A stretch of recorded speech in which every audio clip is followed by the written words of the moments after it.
you were to do the same exercise for a three-dimensional geometry, what would you do? You will apply conservation of energy in your usual calculations you do for a small three-dimensional element. Do we really need to cover that derivation here? It's just that, but some algebra.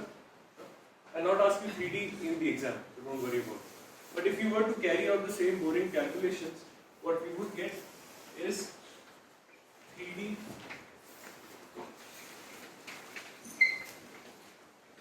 Fourier by equation, and this has the same structure. It's just that the d square t. So in 1D we had 1 by alpha dou by dou time is equal to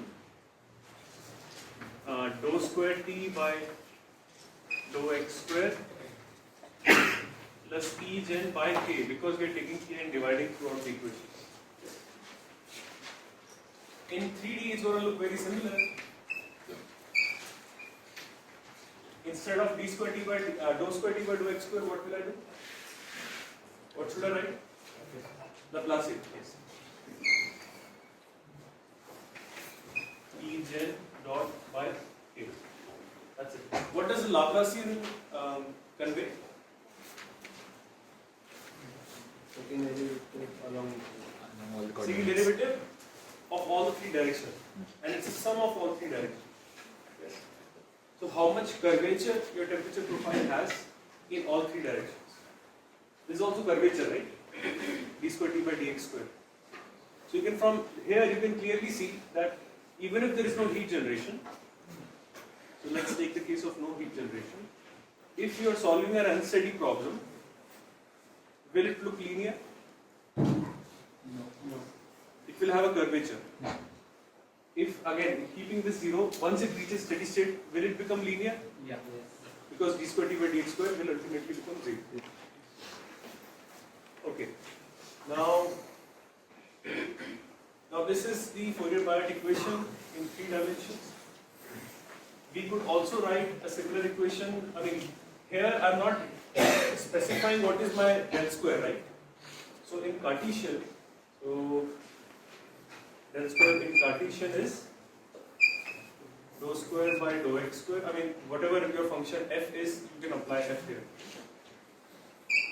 Dou square by dou y square plus dou square by dou z square. In cylindrical coordinates it is 1 by r, dou by dou r, dou r by dou. Yes. R, dou by dou r plus 1 by r square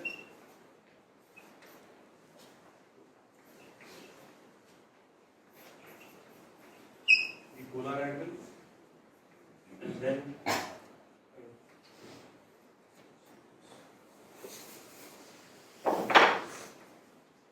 you have your simply, in spherical you have, I mean in spherical goods, I don't want to write it, but as you already saw that I am looking in my notes while writing this, so I would not expect you to remember. So all this was and there's no point in remembering it. We are not in 1950s, so that I gauge your memory. Everything is available on the internet. All the companies know it. Okay. Now, this is the basic governing equation that you should try to remember, right? Because it's a very simple PDE. There is an unsteady term, there is a curvature term, and then there is generation. And this equation is valid. So some of the properties of this equation let's discuss. This is valid point-wise. Have you heard this word point-wise? Or locally?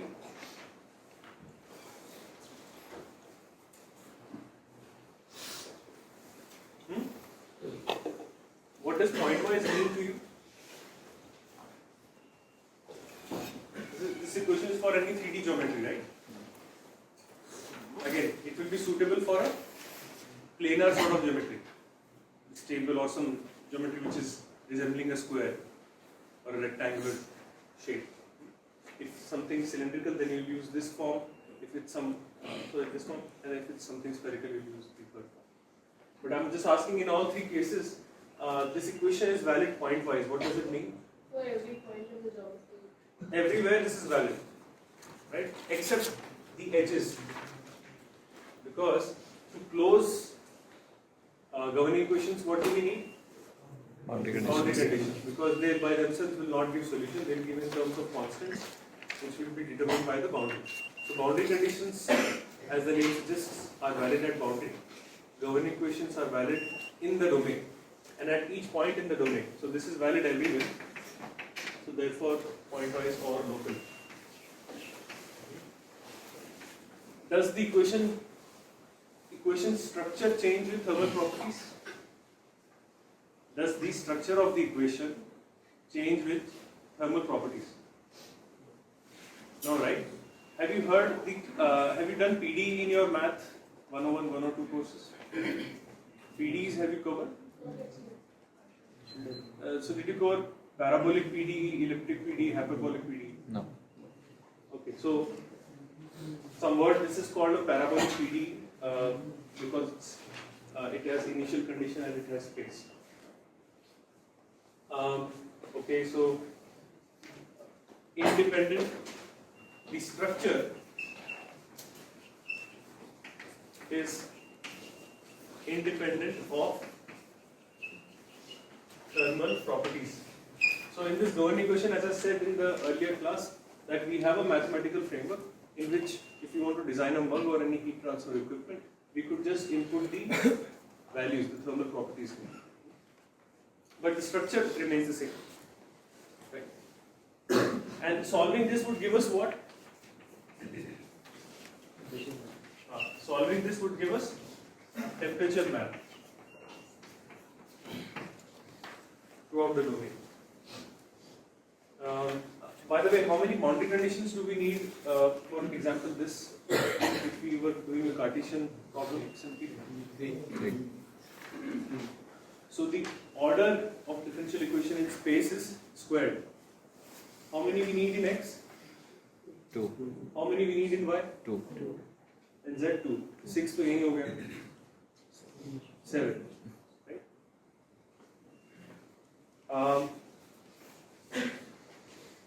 Now, before we move on to boundary condition, I want to not extensively go in non-dimensionalization, just the essential aspects so that we can appreciate some of the ideas there before we start solving the problem. So let's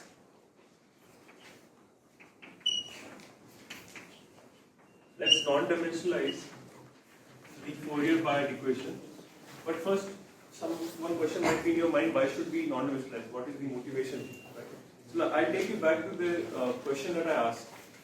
That if you have a slab, and let's say this is a very highly conductive material and it has this, and one of the highest alpha that you can find, right, is 10 raised to the power minus 4 meters square per second. Naturally, natural materials don't exceed more than 10 raised to the power minus 3. So even 10 raised to the power minus 4 is quite high. So what seems to you, honestly, can you tell me what seems to you that if I substitute this value there, does it look like the unsteady term will always be large? Looks like that, right? So it would take lots of amount of time for the temperature to reach steady state here. Looks like that. And certainly, if you are not convinced why do we need non-dimensionalization, I'll ask you a question. Is that if you have two slabs, one is made of silver, and let's make this of silica, but this one will be longer. Okay, one of them will be longer and dimensions, and you have to answer the following. You have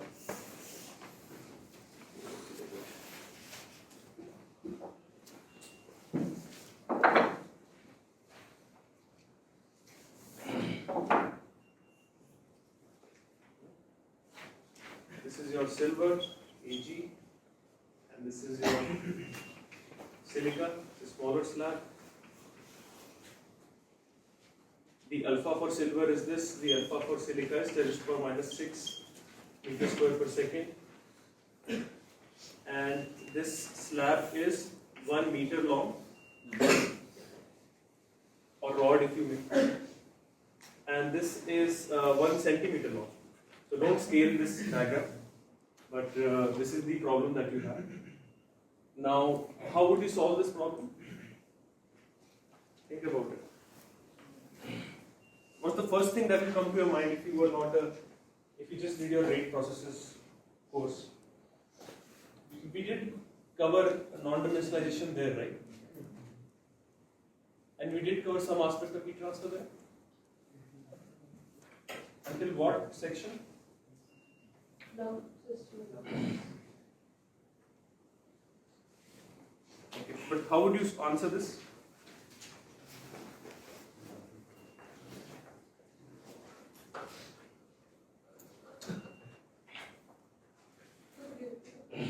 Question is that you have these two slabs, one is 1 centimeter, the silica one is smaller, silver one is 1 meter long. In which of these systems the steady state will achieve faster?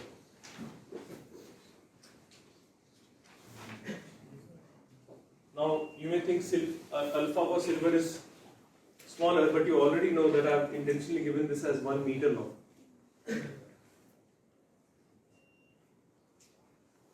So what are your first guesses?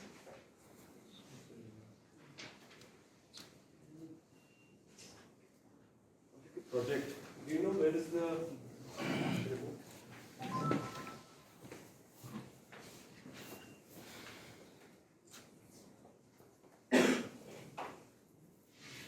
Any guesses? Silver. Silver?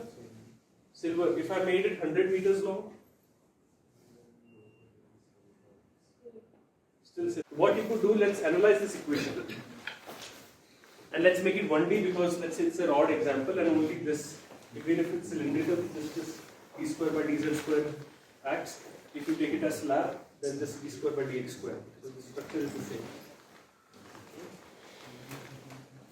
Let's, what do we do in non-dimensionalization? What is the fundamental idea?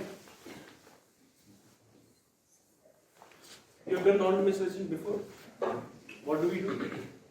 So the equation is this: 1 by alpha dou t by dou t is equal to dou square t by dou x square.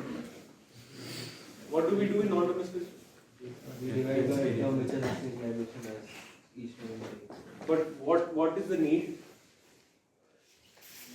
You know why there is a confusion is because this has dimension, right? This has dimension of 1 by meter square per second. This has dimensions? Yes. But the differential equation that you are used to in your maths course or in your class 11th, 12th, when we used to solve this, dou f by dou t is equal to dou square f by dou x square. You solve it using separation of variables or something, right? Have you solved this? But so these generally, when you solve them, do they have dimensions? But they have dimensions. So this is Kelvin, this is time. This is Kelvin, this is length square. Yes. So in order to get a fair solution, you have to extract out the dimensions, so that all the dimensions are extracted in the coefficients, and then you can solve the dimensionless terms. Again, as you said, how would we extract the dimensions? We divide by something, you said, no? So let's say that temperature is written as theta. This is dimensional. This is non-dimensional. And let's say it is multiplied by TCH. TCH being temperature characteristic. Right? What else do I need to non-dimensionalize? I have non-dimensionalized the dependent variable. Do I also need to extract my dimensions out of independent variables? Then only the entire equation will be dimensionless, na? So I had t, which was dimensional. I'm now going to make it tau, which is non-dimensional, but it has to be multiplied by a characteristic value, right? And let's say that we are solving the slab problem, and the only characteristic time we have is the observation time. We're going to observe how the temperature diffuses in both the domains, right? And that observation is our characteristic time. Or you can also write the experimental observation time. Same thing you're going to do with x. So let's call it this curly x. What is the characteristic length scale in the problem now? Length. The length of the slab, right? L. Now, can we substitute all this here? What would you get? Substituting it here would give us 1 by alpha. T is written as, this will be TCH by T observation, dou theta by dou tau. I've just substituted these here. And since they are not function of time, I've taken them out. Yes? Any questions? Very regular thing, right? Then you have PCH again here. What will I get here? Yes, at the back with the cap. What will I get here? TCH. ये तो बाहर आ जाएगा. What will I get here? We have to substitute. We are making substitutions, right? So when you substitute x by this, what will we get out? Okay, del square theta by x2 or this curly x2. Curly x2, okay. And then something else will come here. Why L? If this was dou t by dou x, then L would come here, L square. Because it's dou by dou x of dou by dou x. Now let's shuffle it a bit. What do we get? Let's take everything on the right hand side. So this doesn't matter, TCH. So dou theta by dou tau is equal to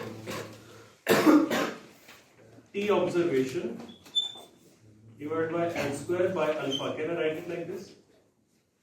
Into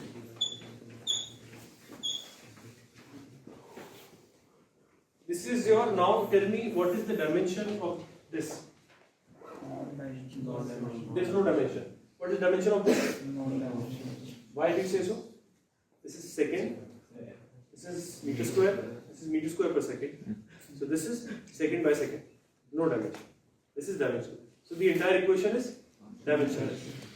We have extracted the dimensions out with the law dimensions and lumped everything here. And this gives us something known as a non-conventional way of saying these are characteristic numbers. Purane zamane mein we used to say. Nowadays we say non-dimensional numbers. Right? So this is, have you come across this before? It's known as Fourier number.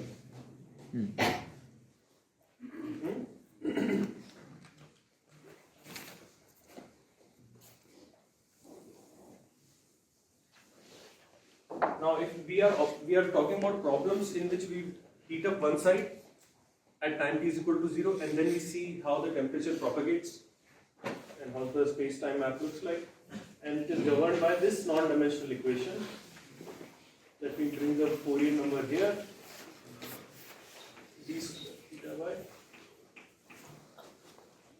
Yes. Now, if you are observing the problem for a very long time, if you are observing the problem for a very long time, what will be your Fourier number? Or let me sketch it out.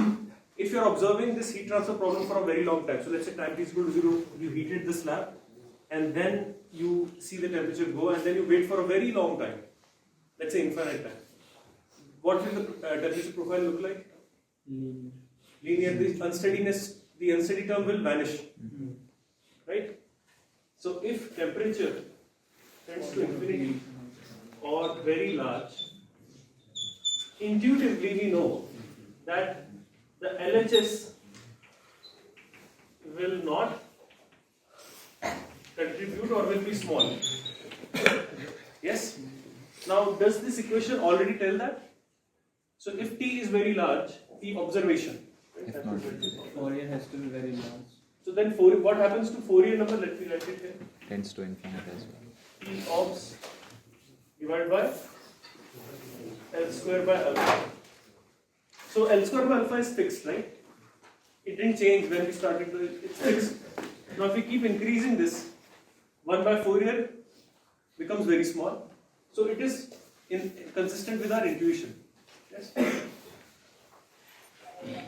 If observation times are very small, let's say we started and then we waited for a few seconds. If you look at the temperature profile, will it look curved? The steady state temperature would not have been reached, right? So you have then two regimes. If Fourier number is much greater than 1, and then if Fourier number is much less than 1 or of order 1. In both these cases, the unsteady term will survive and will contribute. In this case, it will not contribute. You will have steady state. You can assume it to be steady state. I mean, you actually need infinite time for the temperature because it will keep spreading, right? It will never be perfect. But we are engineers, we say, okay, if it has achieved 99% of the absolute steady state, we call it off. Yes? Now, let's come back to our previous question, but for that we need to understand this thing. What does this mean? So, Fourier number is observation time by L square by alpha. So, let me erase this. L square by alpha, what are the dimensions of L square by alpha? Second. Seconds, right? So, it's some sort of time. Some sort of time which is only dependent on the material that you get. And it captures the relativeness that you talked about in the last class. What does it capture? The competition between. So, this is also called heat diffusion time, L square by alpha. So, can you tell me a good definition of this? Let's not care what is written in the books, but what you think the definition should be. But this is some sort of material, natural time scale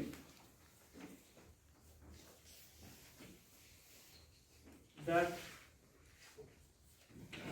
gives a rough estimate of heat diffusion time. Its materials, this is called the diffusion time or diffusion time scale.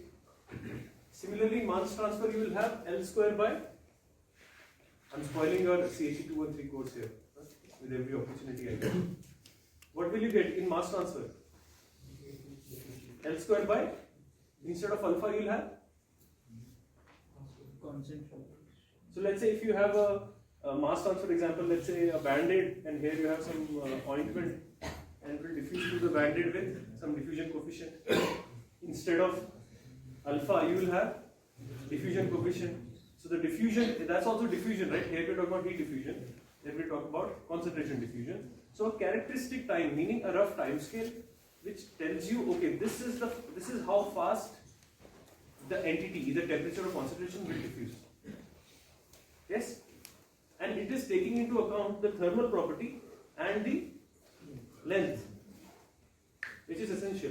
Now, can you go back and answer this question? So, can you do the calculation? Alpha I have already given you, L I have already given you.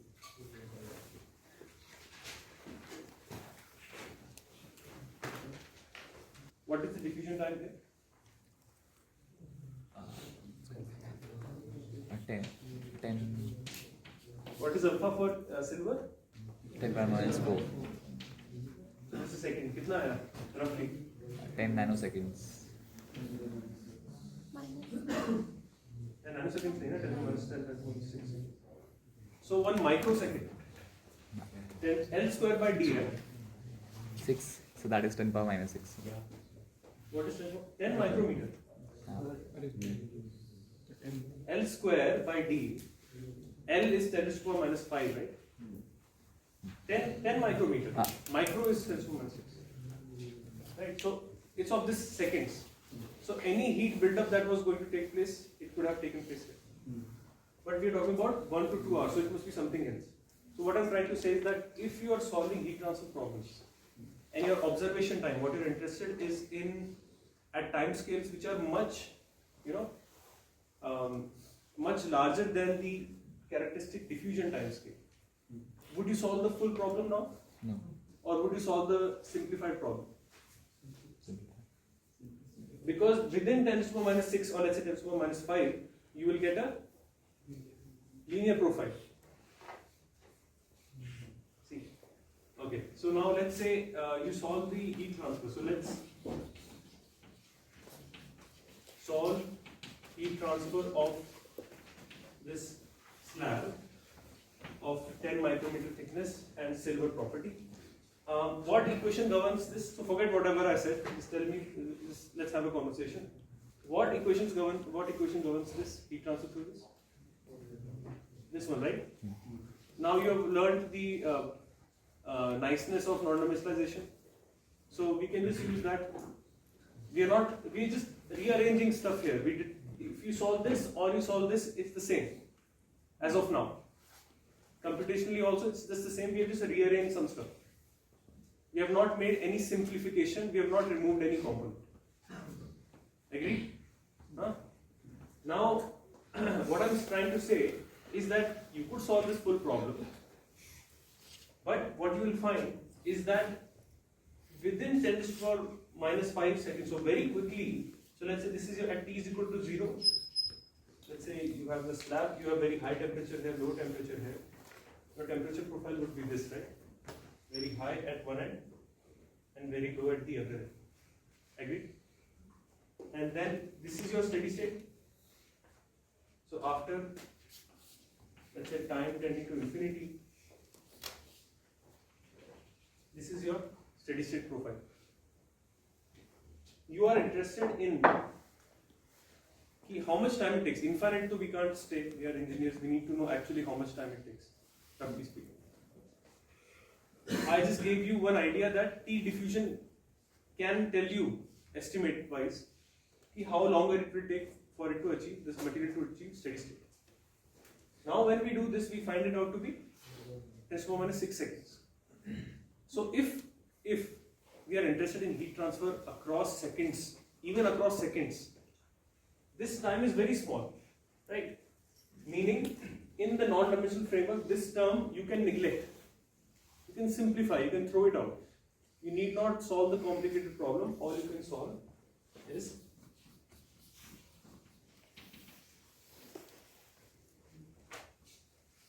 we can use this solution if we are interested in times greater than 10 to the power minus 6 seconds. If you are interested in times much larger than where the unsteadiness survives, why to even incorporate that in the model? Does it make sense? Doesn't make sense. Should I repeat it? Please raise your hand if I should repeat it. Okay.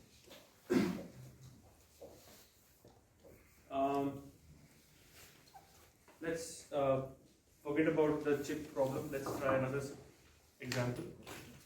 You have a slab, and this is at room temperature right now, right? And let's say the lateral sides are insulated. You give 100 degrees here.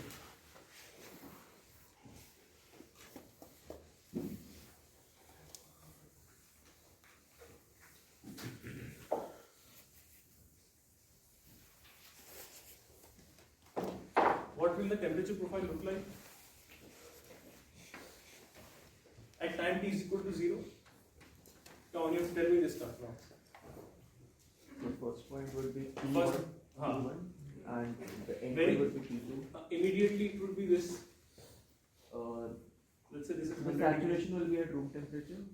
So at time t is equal to 0, the Yeah. entire slab is maintained at, so let's say right hand side was maintained at, what is the temperature? 10 degrees, let's say.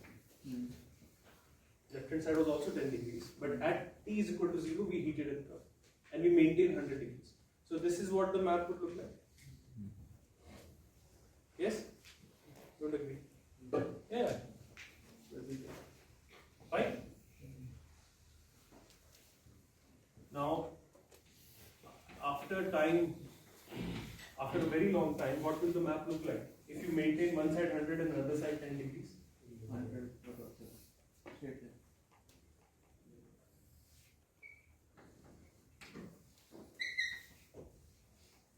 Yes? Now, let's say you want to solve this problem. Again, you will capture the transientness of this problem if you solve the full problem. If you want to capture कि कैसे जाता है, so for example, it will go like this.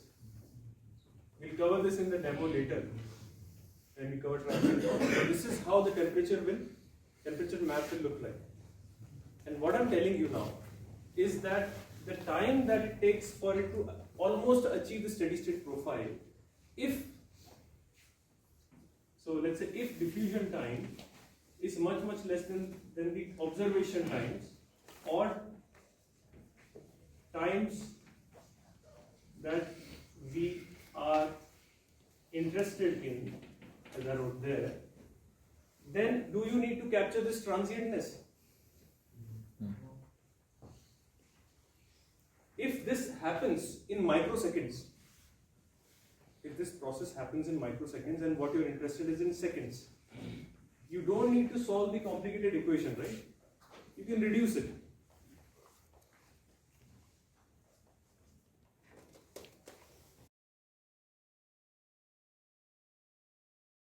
Okay, so one of the things that we talked about was the motivation to non-dimensionalize a system or a set of equations. So for that, let's consider heat transfer through a slab that is maintained at a 20 degrees Celsius temperature. So entire slab is maintained at 20 degrees, and what we'll do is that the left side we will expose it to a hot temperature, which is the 100 degrees, and the right hand side will be exposed to 20 degrees. So you can imagine that this setup is put in an experimental facility that somehow maintains these two temperatures, so that ultimately the steady state temperature is this, right? And if you were to make the temperature map at that very instant at t is equal to 0, you would find this temperature map, right? I think it was clear to the most of us that why this temperature would look like, right? There will be a certain drop in this, and eventually the temperature would start to rise and it will attain a steady state profile, right? So let us assume that our interest in this system is to find some quick estimate of how long it will take to achieve steady state. Some idea, right? Because before that, we were, or in the past 3 lectures, we were arbitrarily saying that let's wait till infinite time to find so that the system relaxes to steady state. But as you may guess, that is a very unconvincing sort of statement and certainly doesn't help us engineers, right? So this is useless for engineers. We want some numbers. So let's get some numbers with the help of non-dimensionalization, as it will help us find a rough value of time that must pass. How much time should pass so that we can even begin to think about steady state? And this will be something like a relaxation time scale. You subjected the system to a temperature shock, and then how much time it will take to sort of for the temperature to travel to the other end, at least. If we get some idea, so this is characterized by the estimate of relaxation time scale or the diffusion time scale. So if instead of saying t tending to infinity, if we say that t much greater than t diffusion, so at least we have a lower limit on time, that at least our times should be greater than these seconds, then that is a better statement than saying t tending to infinity. So that is the current motivation as of now. So how can we get that minimum time beyond which only we would see a steady state, right? But some preliminaries, some of you may be confused as to what this greater than means. We all know what greater than is. What is the double sign? It means much larger than.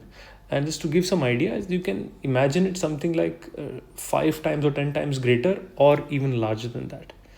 So for example, 1 is 10 times greater than 0.1, so it would be classified under much larger than, or much larger than 0.1. 10 is much larger than 1, 100 is obviously much larger than 1, right? But 1 and 0.5 are of roughly same order of magnitude. They are only 2 times. 150 similarly are of similar orders of magnitude. So as of now, at this stage, you can just imagine if something is 10 times more or of something, then you will use this, or even 5 times more, you can use this. So you could still say that 5 is much greater than 1 as of now. Okay. So let's find this elusive timescale that I talk about, and let's use non-dimensionalization. So whenever you're confused about these natural timescale that are hidden in the system, basically hidden in this equation, you can just extract the dimensions out. You can extract the dimensions out of these, right? And for simplicity, let's consider that generation is 0. So the way to extract the dimensions is that you write down that temperature is the non-dimensional temperature into the characteristic temperature. This has dimensions, this does not. This is dimensionless, theta. And similarly, so this TCH could be anything. We will, in future lectures, I'll tell you specifically what TCH is. But for now, you can consider it to be anything, because see, TCH will come out here, TCH will come out here, and they cancel. So it doesn't really matter as of now. So you can just take my word for it. We non-dimensionalize temperature using some TCH that we need not know now. And then you have distance or x coordinate being non-dimensionalized as capital X, which has no dimensions, into characteristic length of the system. And then since you're observing the system, then your characteristic time is simply the time, or the observation time, or the experimental time, into this non-dimensional time tau. Right? And then you substitute these 3 into your equation, and what you get is, and when you sort of lump all these extracted dimensions out, they form a non-dimensional number, and every term is dimensionless or dimension free. And what we got in our case was the Fourier number. This was Fourier number, or you could take it to the other side, make it 1 by Fourier number, which is essentially observation time to the relaxation time of the material, or is also called the diffusion time. And this is the non-dimensional equation that one would write. 1 by Fourier, dou theta by dou tau is equal to dou squared t by dou x. Sorry, this should be theta. This should be theta. Okay. Now we have this equation, but it seems non-dimensionalization has revealed materials timescale, right? So just by the virtue of extracting the dimensions out, the equation itself told you that what will be the timescale of the material, and it came out to be L square by alpha, right? Such that now, given this is there, now in this, if Fourier number is much greater than 1, if you are in those regimes, then you could already see that, see, this has no dimension, so this will be of somewhat order 1, meaning it will not go 10 raised to power this term will not go 10 raised to power minus 4 minus 3 or something, because we have extracted the dimensions out, so it can only vary roughly between 0 to 1, right? So that's why we say it is order 1. Similarly, this term, all the dimensions are extracted out. This is also order 1. So all the magnitudes and all the strength or the values are concentrated here. Yes. So if Fourier number is much greater than 1, then we can be confident that this entire term could be neglected. Yes. And therefore only d square t by dx square is equal to 0 will give you the approximate solution in this regime. If you do not have this, if your Fourier number is either comparable to 1 or if it is much less than 1, then you have to solve the full PDE. You cannot neglect any term. Yes. This also will make sense intuitively because see, Fourier number much greater than 1 means what? If you look at the definition of Fourier, it is T observation by T diffusion. So it means T observation much greater than T diffusion, meaning that you observe the system at time scale which was much larger than the relaxation time scale, meaning the material had already relaxed, the temperature had already reached the steady state, right? So hence T much greater than T diffusion, which non-dimensionalization told us that it is L square by alpha, is the rough estimate, is the lower limit that we have now known. So now no more in our coming lectures we will say that we have waited for time t tending to infinity. Now we will make better arguments or better explanations. We will say we are at times much greater than T diffusion of this slab or this cylinder or something like that, right? And now you may also wonder what's the application of this. So one is that to find this, we never solved the PD, right? So without solving the PD, you can roughly estimate how long the unsteadiness survives. So the unsteadiness roughly will survive at least until T diffusion. So so if you're looking around T diffusion times, for sure you will have unsteady terms, or for sure your temperature profile will have some curvature. It will not be linear. You can be sure about that. If your T is of T diffusion or less. But if it is much greater, sorry for repeating again and again, it will be linear. Okay. Now with this info, you know the two regimes, right? If you now you know that if you're solving any problem or any application in mind and your interest, now you can make a conscious decision that the interesting time scale that we are interested in is much greater than T diffusion, then you'll solve the ODE. If it is not, then you'll solve the full PDE, right? So and the problem for pseudo steady state that we covered, we will see it in full details, and it will make much more sense in the coming classes. So I'll not touch that upon here. So we all know boundary conditions. I need not go in much detail for boundary conditions, right? What different types of boundary conditions exist? Neumann, but the simpler one is? Simplest boundary condition, बताओ भाई? Initial conditions, or these are also called Dirichlet, not Del.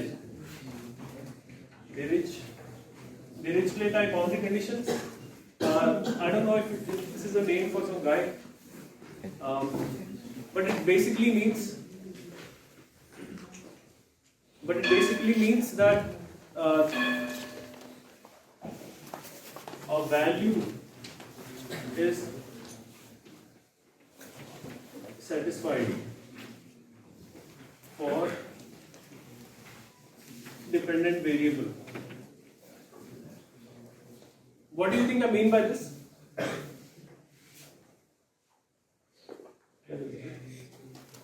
What do you mean by this?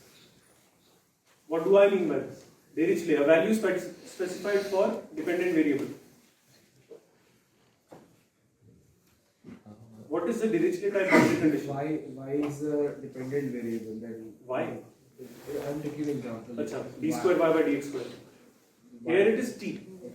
So t naught is of some value. Some value, 10 degrees. Right? If you're solving 1D problem, that if we say t at x equal to 0 is some value, then it's a Dirichlet type condition. If I'm solving a 2D problem, please pay attention here. If I'm solving a 2D problem, and if I say t at x equal to 0 is some function of y, is it a Dirichlet condition or no? How many say no? Yes, why no? Still the function is defined, not a value. But it's a value at x equal to 0, right? If you, as long as you give y, because you know the geometry, Right. so it's still a value, right? So it's also a Dirichlet type. If I would do some function of time, it's still a Dirichlet value, right? So these are all Dirichlet type boundary conditions. What are the other kinds? So this is type 1. What is type 2? As someone said, second type. Neumann, Newman, I don't know which one is correct. Probably Neumann because it's German. What does this mean? Informally, just like informally I just wrote something. What does this mean informally? A value of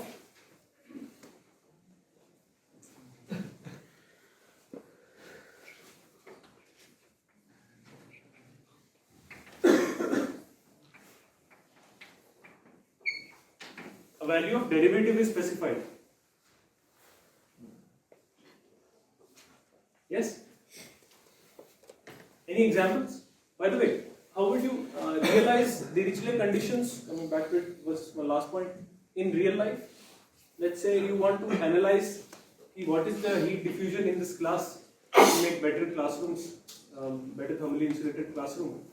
If you want to solve a 1D heat transfer problem at this wall, how would you prescribe, or how would you help your friends model it by giving the respective boundary condition that they reach level? Measuring the walls temperature. How will you measure? Thermometer you can't put. There is no armpit there. Thermal radiation. Thermal radiation. So there are these thermal radiation, or these are called thermocouples. Thermosensor, you can just embed it in the shallow layer of the cement. So that's how you would measure. And this is the Neumann condition now. A value of derivative is specified. An example, iron. Let's say you have a 1000-watt iron and you are ironing your clothes. The resistance heater is providing some wattage, right? Roughly 1000 it will provide. So the flux is given or the derivative is given. So what I mean by that is, let's say you have this, and let's say this part, some heat rate is provided to you. dq by dt. dq by dt, or dq by dt, but ultimately value of derivative is specified. Yes, but what I meant was dt by dx is specified. At x equal to 0, you have q dot. So for example, a problem of iron. So let's say this is of 1000-watt heater is provided. dT by dt. What boundary conditions you use here? That q dot is provided. And now you will write boundary conditions so that you can use it in the domain. What law will you use? Fourier's law. So what will you say? 1000 equals to minus Ka dt by dx, but this is at x equals to 0. So this is your, so dou t by dou x is provided. There is some value, Ka will be generally given to you. Yes? So this is a Neumann type. This is one way in which Neumann can manifest. Other way, any other example comes to mind? If instead of heating it from one end, if I insulate it at the other end, or at this end I insulate it and I do some heat transfer here, then what would the dt by dx be? 0, because q dot is 0. This is another example of Neumann. One last example of Neumann is something known as axisymmetry.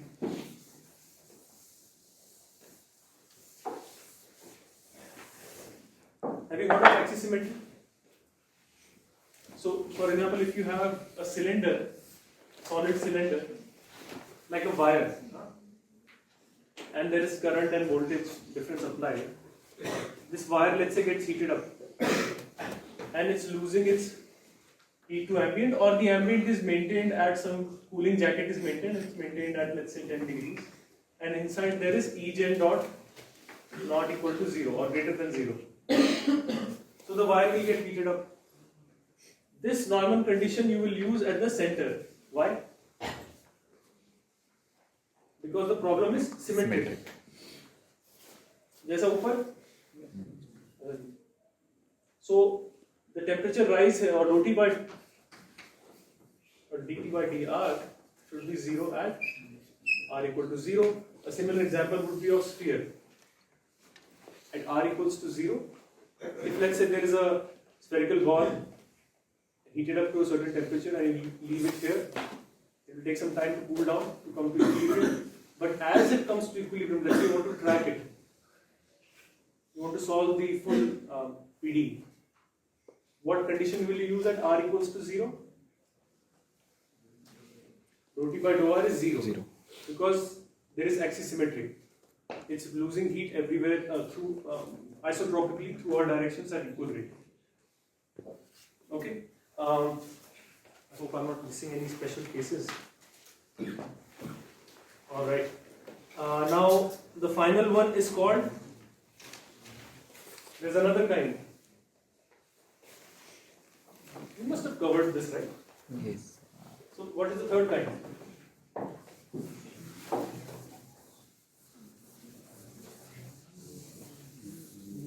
So let me give you the real example first, and then what is the name of it, I'll tell you later.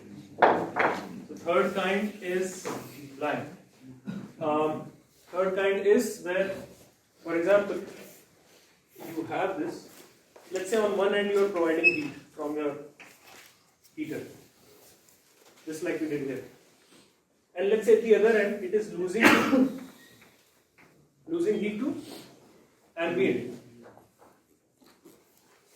What boundary condition will you put here? You will put this here, right? This is easy. So this is sorted. What will you put here?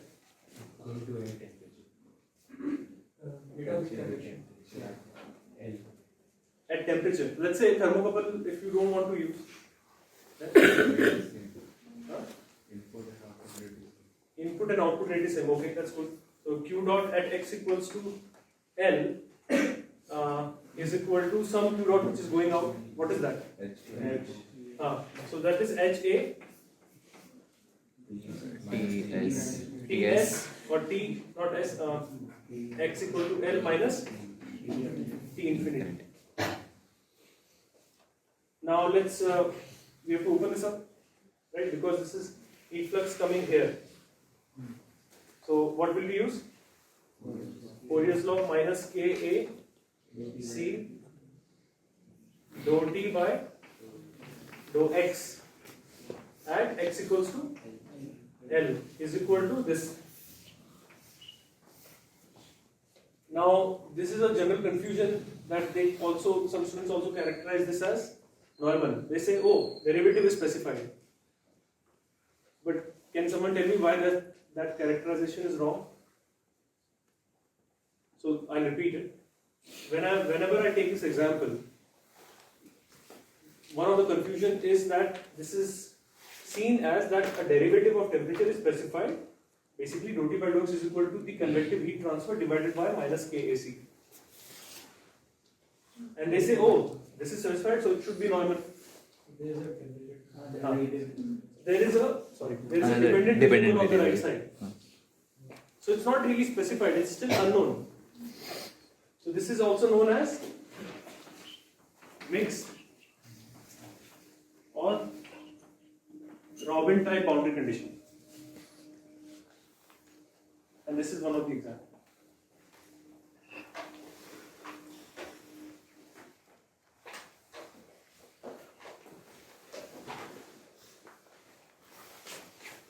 Let's solve some very easy problems. Get started.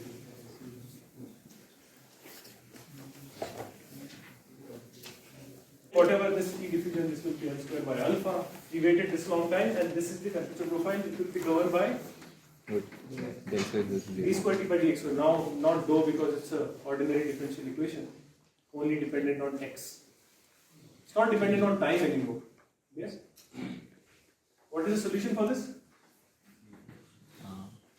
equal to A. C1x plus C2. How will you find C1 and C2? Boundary conditions. So please tell me.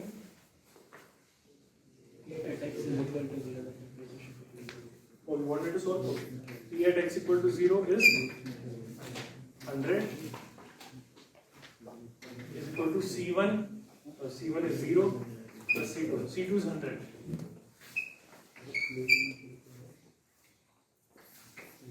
T at x equals to L is 20. So this is 100 plus C1 is 20.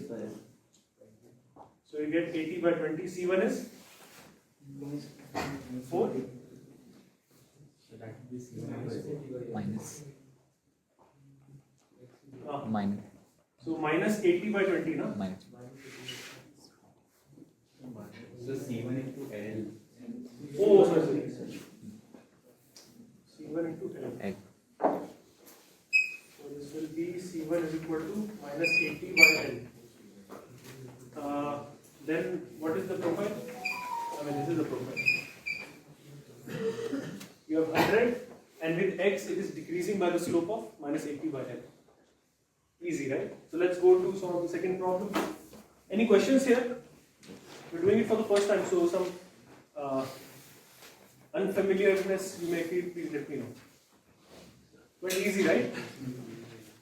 So let's solve the second problem in which we have a composite slab. In that question, the left wall was radiation. The left wall was given the same flux that we give in normal, so some meter. I will not be covering radiation here because your primary experiments are conduction and convection. By the way, how was the demo session? You must have had it on Monday, right? Some of you. So in last year, I used to have some demos in the class, but now since they will be covered in the lab, so you can directly have it there.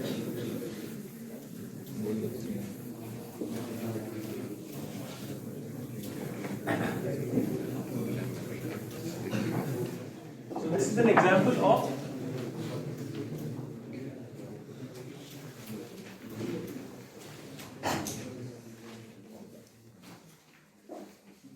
interfacial heat transfer problem.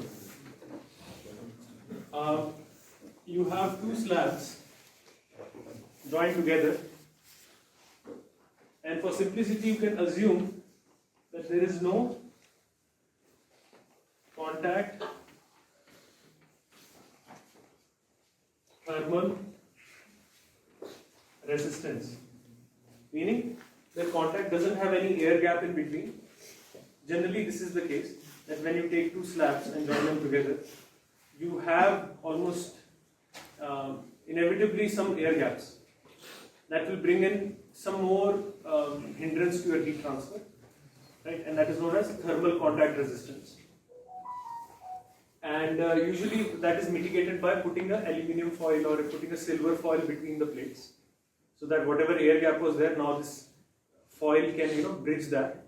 And these metal foils have higher thermal conductivity, so they are ideal materials for that. But let's say all that is not there. This is an ideal connection. This is thermal conductivity K, and let's take it as 3K. The length of the slab is the same, L and L. And the values are 100 degrees and 20 degrees.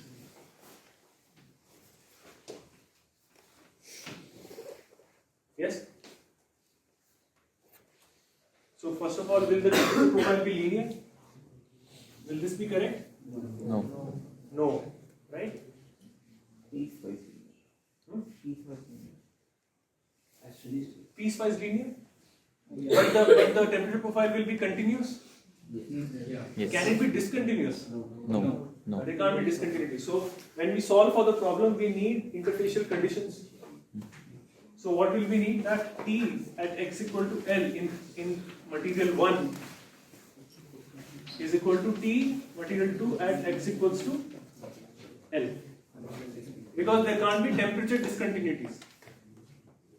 Second, this is point number 1 to keep in mind. Point number 2 is that can there be flux buildup?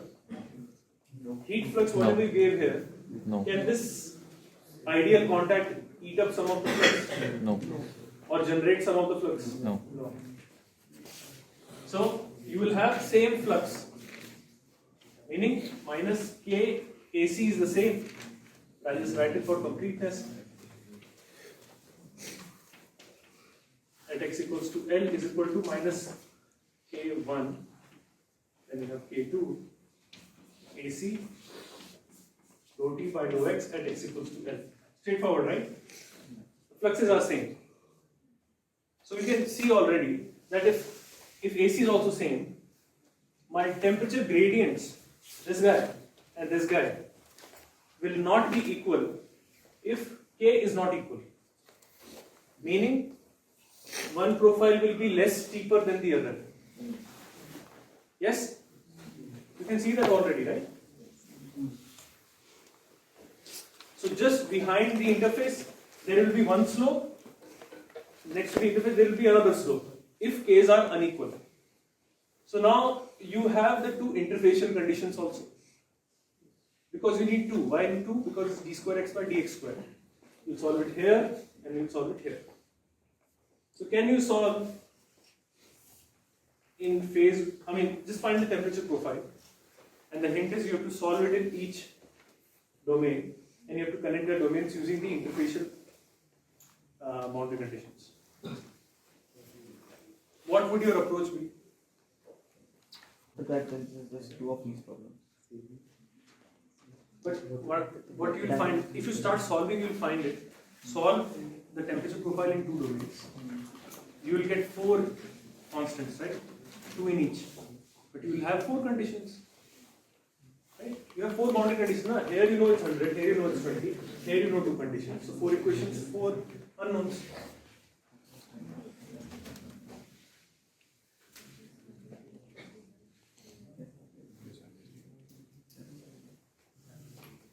Shall I skip it?